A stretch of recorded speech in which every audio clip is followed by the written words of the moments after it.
Welcome to Stitchery Stories, where textile artists share their life in fabric and thread, inspiration, techniques, disasters and delights. And I'm Susan Reeks, enthusiastic embroiderer and textile arts dabbler who also loves podcasting. So take a break and enjoy our light-hearted chat, and please share with your friends so they can enjoy it too.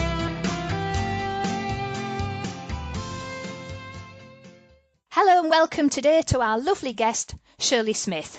Hello, everyone. Hiya, Shirley. Hi. Now, Shirley is an artist who specialises in hand stitch and other multimedia pieces as well. And as Shirley says, I trained as a teacher and worked for 20 years in a primary school in inner city Leeds. Unfortunately, I became ill and eventually had to take an early retirement. After a couple of years, in order to test myself and my fitness, I decided to take a City and Guilds in lace making, which was my craft at the time. As I was filling in the form, I had a sudden panic that I wouldn't be able to design lace, so I changed the L to an E and wrote embroidery instead. And since then, I've never looked back. City and Guilds led on to an HNC in art, design and textiles. I received my first commission just before I finished the course and have hardly been without one since. I belong to Ebor Exhibiting Group, was until very recently a York Minster broderer, and do a small amount of teaching. I am a member of the Embroiderers Guild and an ex-trustee. And recently I took part in the Magna Carta Embroidery and also the Hard Home Embroidery for the Game of Thrones production company. Currently I am co-chair of the City of York branch and am very busy project leading the Stamford Tapestry project, as well as continuing to work on commissions. So there we are, Shirley. You are one very busy person. Seems like it. Now, I think it's fair to say that I think I met you around year 2000, 2001, when I came and joined the York Embroiderers Guild. And I was, right, yeah. and I was a member there for a couple of years. And then I went and lived in Ireland and France and all the rest of it. And then when I came back 4 years ago, I then joined the Hull and East Riding branch. But Shirley and I have kept in touch. We see each other a lot through the Embroiderers Guild activities as well. So it's really lovely. I've been really, really excited to get Shirley on the show. So before we start on your Stitchery story, and you've already given us quite a few little nuggets there that we can dive into, Shirley, but would you like to share with us what you are working on at the moment and what has got you excited? Okay. Well, commission-wise, I'm working on an altar frontal for a church near Scarborough at the moment, which had previously been started twice by two other people, and 11 years on, I am actually doing it for them. So that's keeping me busy, and about to work out a new kit for the tapestry project. We have 3 kits that I've done, very small ones, but we're now getting requests from people who've done those to have something a bit meatier, so I'm going to be doing that. Lovely. And apart from that, I'm working on teaching samples. What's coming up, which is exciting me, I suppose, is prospects of an exhibition with the Ebor Group at the Agricultural Museum at Merton, just outside York, All right, yes. Easter next year, based on the theme of the museum itself. Right. Oh, and that'd be interesting because there's some quite interesting things in there as well, so I bet that's been a good project to work on. I've got a list of things at the moment, and it's all churning over in my mind, and I haven't settled on a theme as yet, but I've got 1 or 2 thoughts about it. Right. Well, definitely, and that's somewhere quite close by, well, certainly for me as well. So something I'll actually be able to go and see as well, which would be lovely. Yeah. Fantastic. So you're telling us about you're originally going to be studying more lace making, and then this made me laugh when you changed the L to an E. I really did. It was the hand of God, I think, guiding my hand, because, I just thought, well, yes, I'm quite good at maths and things, but designing lace is very intricate and geometrical, and perhaps I'd rather be doing something a bit more free-flowing and organic, so it was just a sudden impulse, and it's so fortunate for the way things have turned out. Well, it's been absolutely brilliant what you've been doing.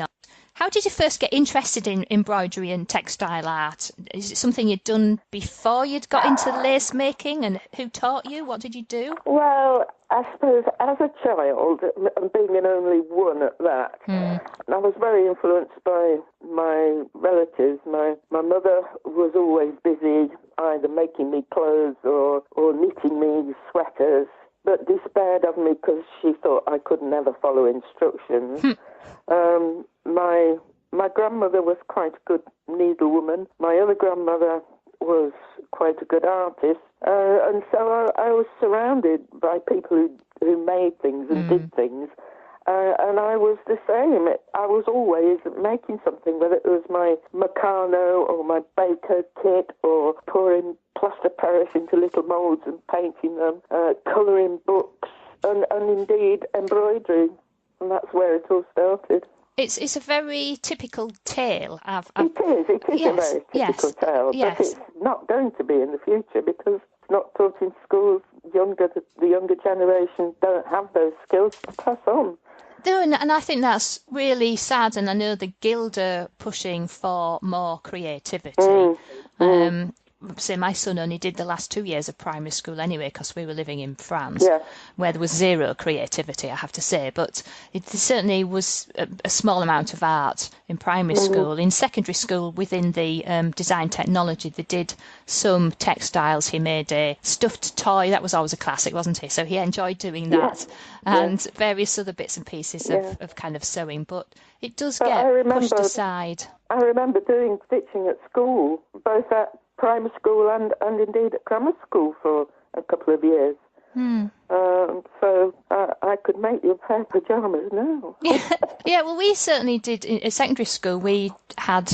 Well, it used to be called woodwork and metalwork and stuff, and we did do sewing then. We always thought it was quite funny when the boys were made to sit and do cross stitch or whatever the hell, whatever it was that we were doing. You know, that dreaded cross stitch project, which gets raised quite frequently on this show. But yes, it's. I think it is a shame that although at the moment there's such a big move to this homemade and craft and doing things.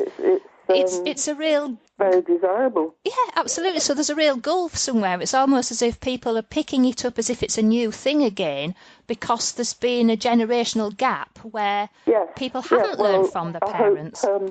I hope that's not just a fashionable fad and that it continues. It continues. Well, we would all really hope so. So when you moved on from your lace making and got involved in your embroidery, that's something that you've always done, carried on, even while you were teaching and so on. You've always kept kind of craft and stuff in the background. I did very little while I was teaching. Yes.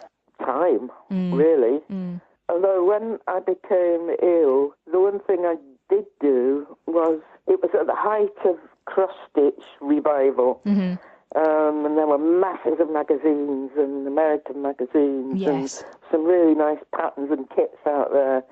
And I did do a little bit of cross-stitch when I was able, when I was recovering. Yes. I found it was something I could pick up and put down, even if I did 5 minutes. Yes, that's right. You know, it's good for that, isn't it?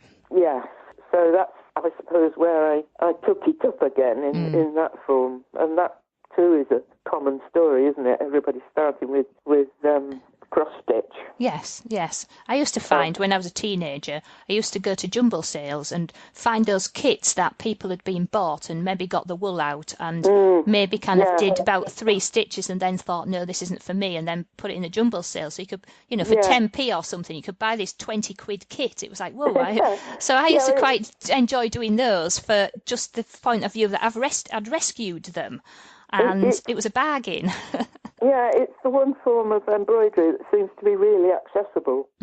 Yes, it totally is. So moving from the accessible cross-stitch and tapestry, what would you say have been your major inspirations to you over the years, Shirley, and also currently? Well, doing the sitting guilds, I really did it as a test of my own fitness after being ill for so long. Yes. And indeed I wasn't, and I had to take a year off in the middle and then restart it again. But I suppose it was people really that kept me going and influenced me. My teacher at York College, where I started sitting guilds, Sheena Linton, and my tutor at Bishop Burton College, where I completed my Stitching Guilds and went on to do HNC. Right. That was Caroline Lum.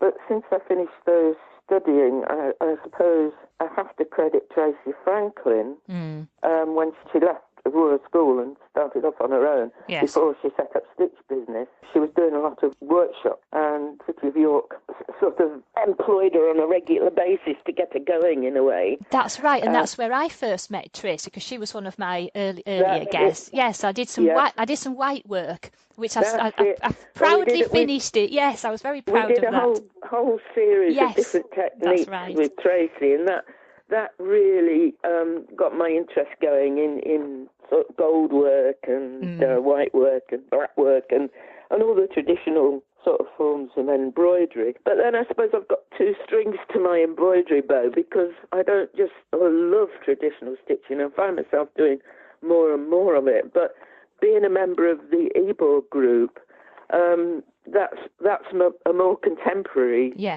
work. And our mentor has been Hilary Bauer. Unfortunately, she's not well at the moment, and we haven't seen her for a little while. Yes. But I suppose of everybody, she has been the most influence on my work, certainly on my contemporary side. Right.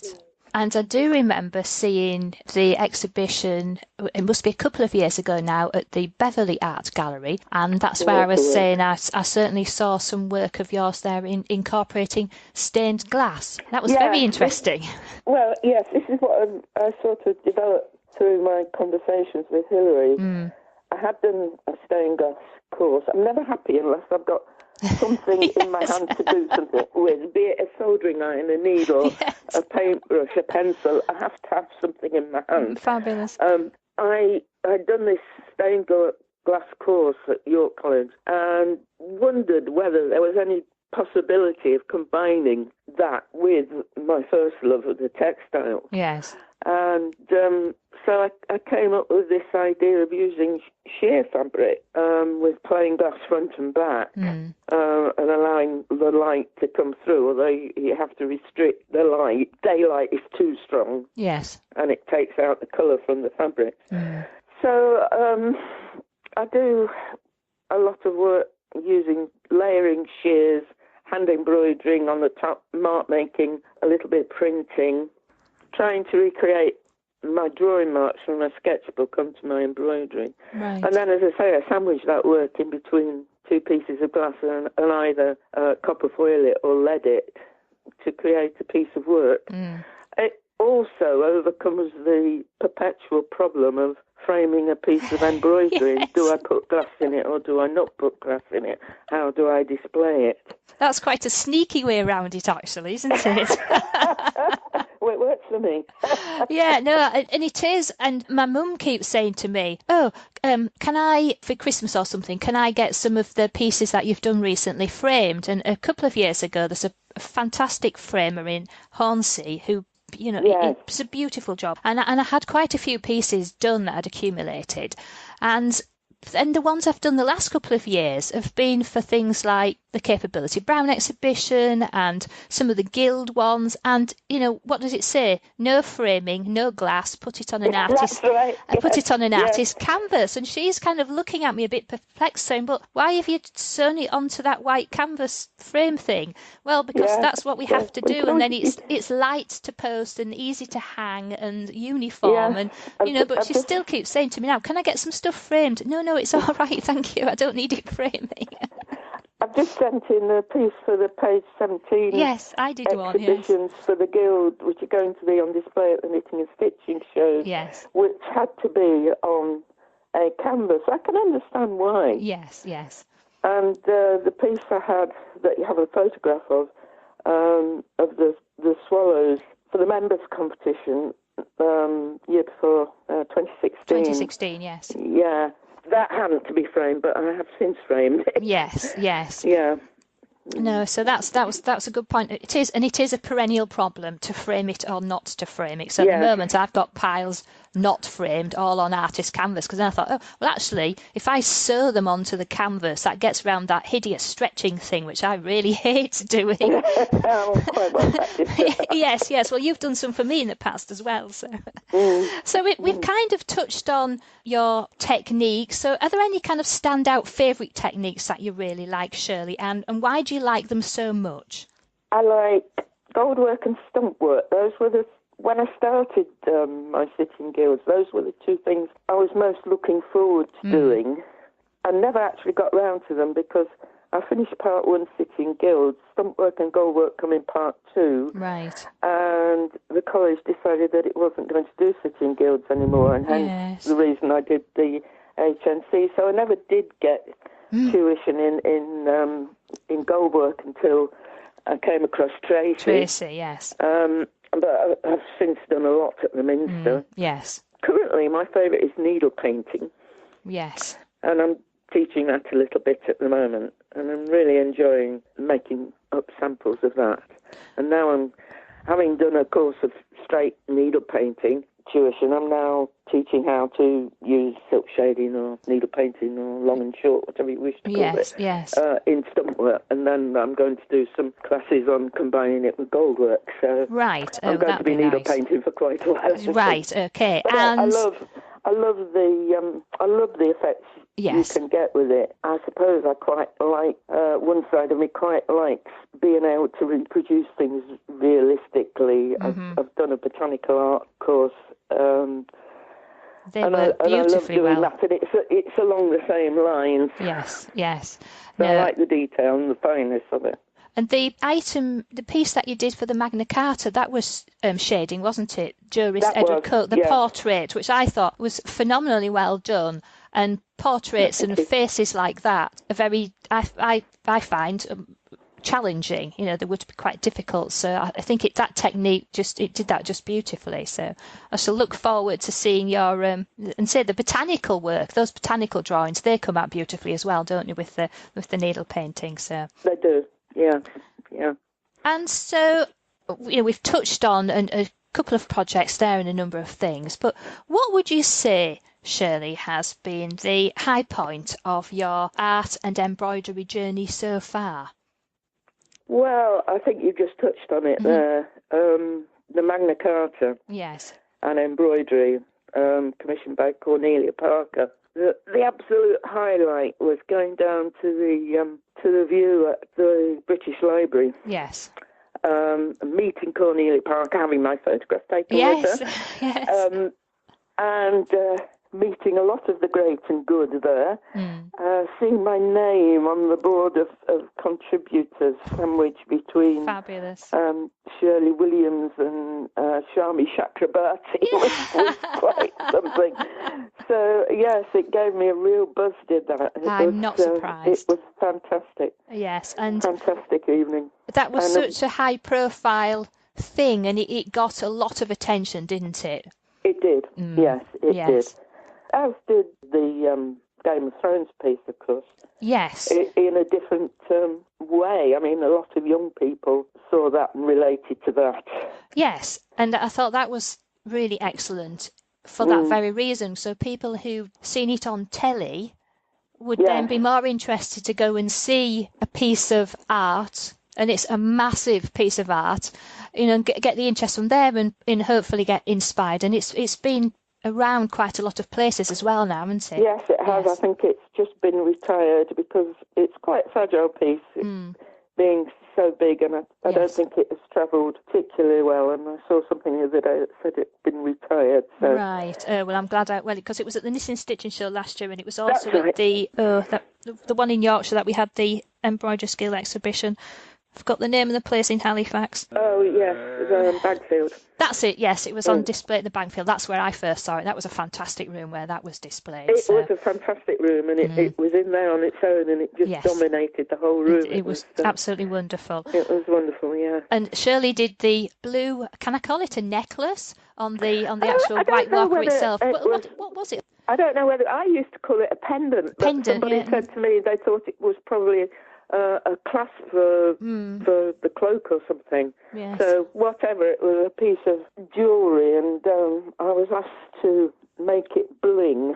Yes.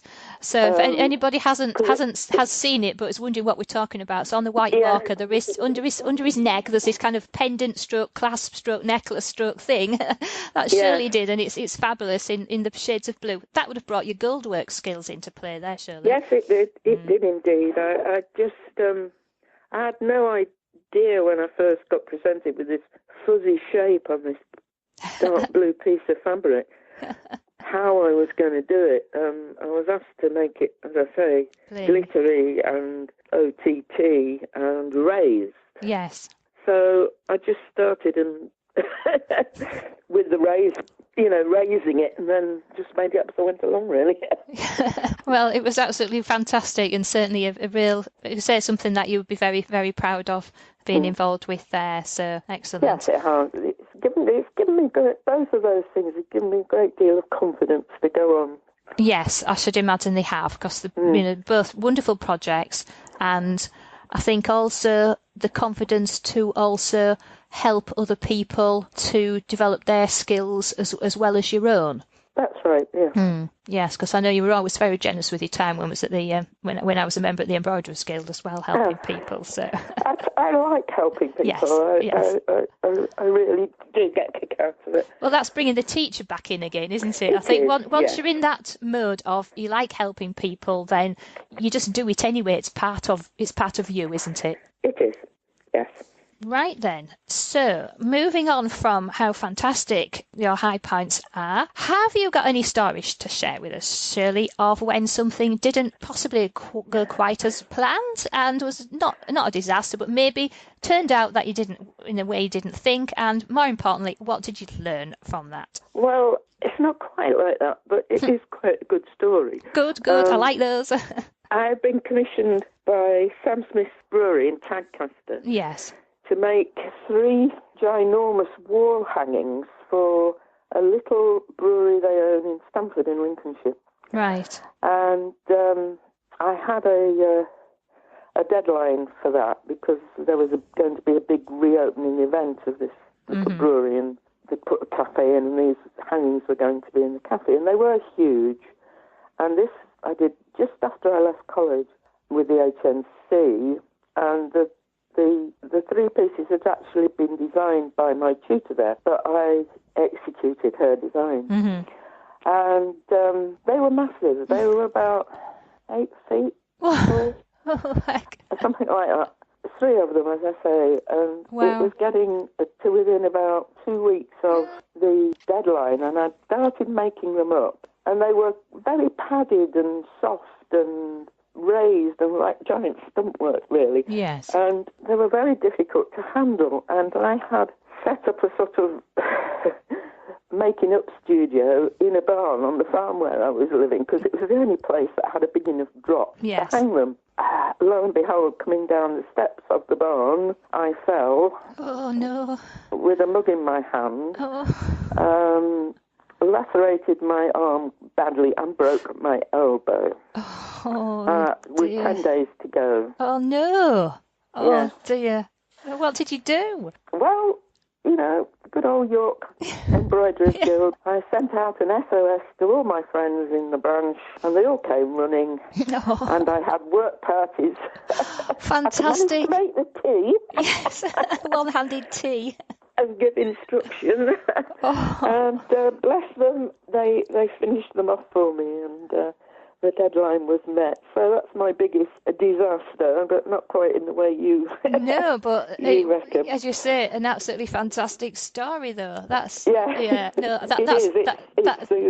it's a lovely story of friendship, cooperation, and which I find rife among embroiderers. Yes, very, very much so. Yeah. Yeah, brilliant. UFOs, those dreadful unfinished objects lurking in the back of a cupboard somewhere. Now, I remember at the York branch we had a Christmas party and we were talking about UFOs, and I think you brought one out, didn't you? Or you've told us about one. Is that what you're going to mention? Quite possible. I have 2 boxes of UFOs. Right. One that I'm never going to ever contemplate finishing, never going to touch again.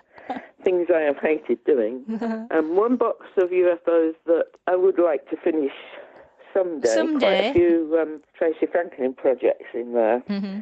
But my oldest one, I suppose, dates back to the 70s when I was off work for a while and bored and found a cover of an RSPB bird magazine with a fabulous illustration on the front. It wasn't a photo, it was actually an illustration of somebody's piece of artwork of a golden plover in lovely sort of trailing foliage. And I thought, I'd love to embroider that. Yeah. And I started doing that, and it was a real chunky piece using all sorts of different wools, really. Yeah. And very sort of free, and using all sorts of stitches. It wasn't canvas work, but using a lot of canvas work type stitches. All right, yes. I really enjoyed doing it while I was off work, but once I went back to work again, it got put to one side, and it was never finished. I think I've still got it somewhere.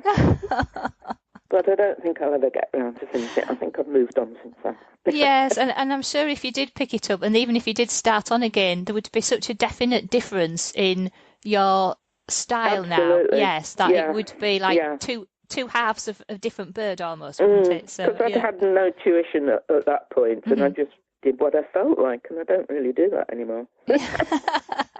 Right. Now, we've been talking about all the different projects that you have on the go, and you're looking towards your exhibition and so forth. So how do you manage your, as we call them, long-distance elephants? So those projects that seem so far away but then slowly creep up on you. How do you keep track of your projects? How do you keep yourself organised and keep your creative juices flowing as well, Shirley? It's a nightmare. An absolute nightmare. How do I do it? I keep endless lists.